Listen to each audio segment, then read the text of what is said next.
Selamat berjumpa dalam seri pembelajaran elektrodinamika. Pada kesempatan ini saya Heri Purwanto akan menguraikan tentang radiasi oleh dipol listrik. Pada elektrostatika kita telah belajar bahwa dipol listrik memancarkan medan listrik di sekitarnya. Karena dipol dalam keadaan statik, artinya tidak bergerak, maka medan yang dihasilkannya pun juga statik, yaitu tidak berubah terhadap waktu.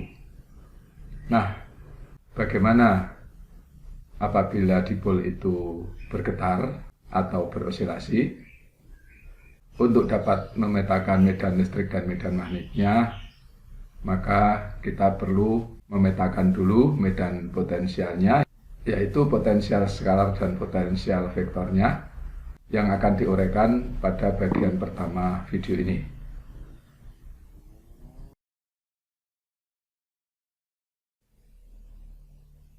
Kita ingin tahu bagaimana medan potensial dan medan listrik di sekitar dipol yang bergetar ini. Ingat bahwa dipol listrik memiliki muatan yang sama, berlainan jenis, yang terpisah sejauh jarak tertentu yaitu D. Untuk dipol yang bergetar dengan frekuensi omega, maka muatan dapat dinyatakan dengan fungsi kosinus seperti berikut. Sedangkan momen dipol dapat dinyatakan seperti berikut, yang mana di sini P0 adalah nilai maksimum dari momen dipol ini. Potensial oleh dipol listrik di sekitarnya pada posisi R pada saat T adalah seperti ini, yang mana R plus per C dan R min per C ini masing-masing adalah waktu yang diperlukan oleh sinyal medan dari muatan plus dan muatan negatif sampai pada posisi R ini. Ingat bahwa secara umum potensial tanggap atau retarded potensial dinyatakan seperti berikut ini, yang mana di sini TR ini adalah waktu tanggap, yaitu saat di mana medan potensial dan medan listrik yang ditangkap pada posisi R ini pada saat T dipancarkan oleh dipol listrik ini.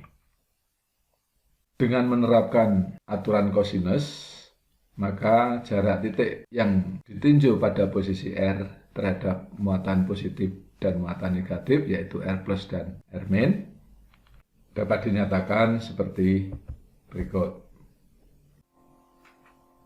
Jika R kuadrat ini dikeluarkan dari akar, maka didapatkan persamaan seperti berikut. Untuk menganalisis V pada posisi R dan saat T, perlu dilakukan beberapa pendekatan terhadap dipol ini.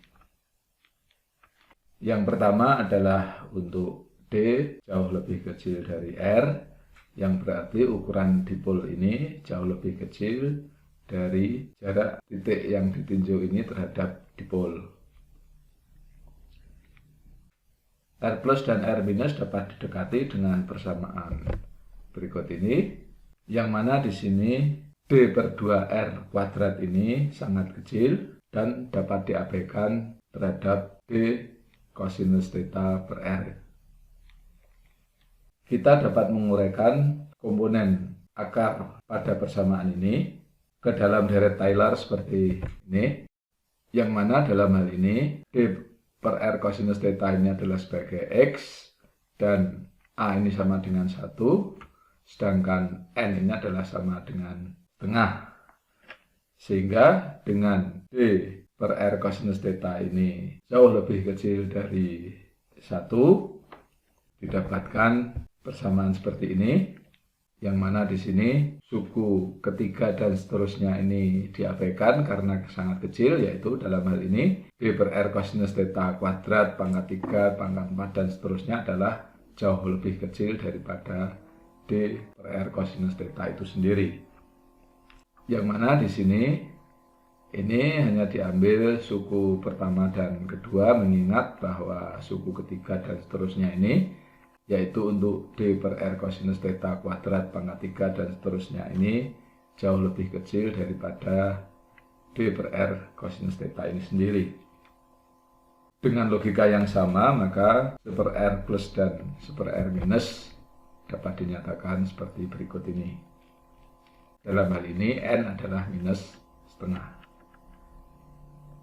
Dengan pendekatan ini, maka komponen kosinus ini dapat didekati dengan persamaan seperti berikut.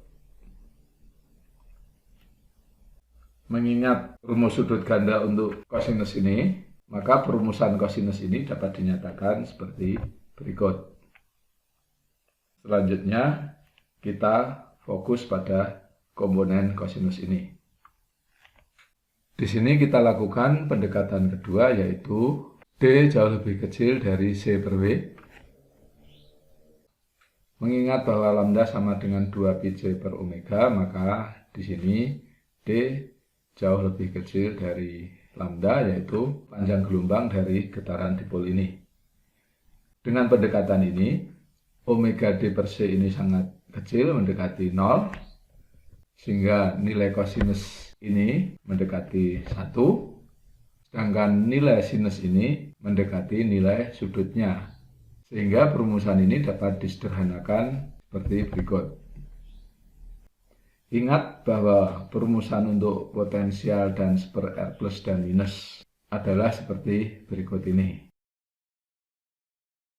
Jika hasil pendekatan ini disubstitusikan ke potensial ini, maka didapatkan pendekatan untuk potensial seperti berikut. Perhatikan bahwa untuk keadaan statik, yaitu omega mendekati 0 atau dipol ini hampir tidak bergetar, suku pertama ini mendekati 0 dan suku kedua ini mendekati 1, sehingga didapatkan potensial untuk keadaan statik seperti berikut. Namun ini bukanlah yang menjadi perhatian kita, sedangkan perhatian kita selanjutnya adalah untuk posisi yang jauh dari dipol, yaitu untuk R jauh lebih besar daripada lambda atau pada zona radiasi. Dalam hal ini, super R ini jauh lebih kecil dari omega C, sehingga suku kedua ini menjadi jauh lebih kecil dari suku pertama, dan perumusan untuk potensial ini dapat dinyatakan seperti berikut. Inilah potensial pada tempat yang jauh dari dipol. Selanjutnya, bagaimana dengan vektor potensialnya? Ingat bahwa arus listrik merupakan laju perubahan muatan terhadap waktu. Dengan muatan Q yang bergetar, arus ini dapat dinyatakan dengan diferensial dari muatan ini, sehingga kita dapatkan ini. Vektor potensialnya dapat dinyatakan dengan perumusan semacam ini. Dalam hal ini, rapat arus ini sama dengan arus itu sendiri, mengingat bahwa muatan berupa titik yang bergetar sepanjang garis. Arus ini terjadi karena muatan berosilasi sepanjang sumbu Z dari Z sama dengan min D per 2 sampai D per 2, sehingga dua titik ini menjadi batas integral. Sedangkan T min R per C ini adalah waktu tanggap atau retarded time, yaitu saat dimana dipol ini yang ditangkap pada posisi R ini pada saat T. Tampak di sini bahwa integran ini tidak mengandung Z, sehingga menyisakan integral dz. Dengan demikian, potensial vektor dapat dinyatakan seperti berikut. Inilah potensial skalar dan potensial vektor di sekitar dipol yang bergetar. Dari dua persamaan ini dapat ditentukan medan listrik dan medan magnetnya. Nah, bagaimana uraiannya? Ikuti paparan selanjutnya pada video tentang radiasi dipol listrik pada bagian kedua. Demikian uraian tentang potensial skalar dan potensial vektor di sekitar dipol listrik yang bergetar. Saya Heri Purwanto. Selamat belajar, merdeka belajar.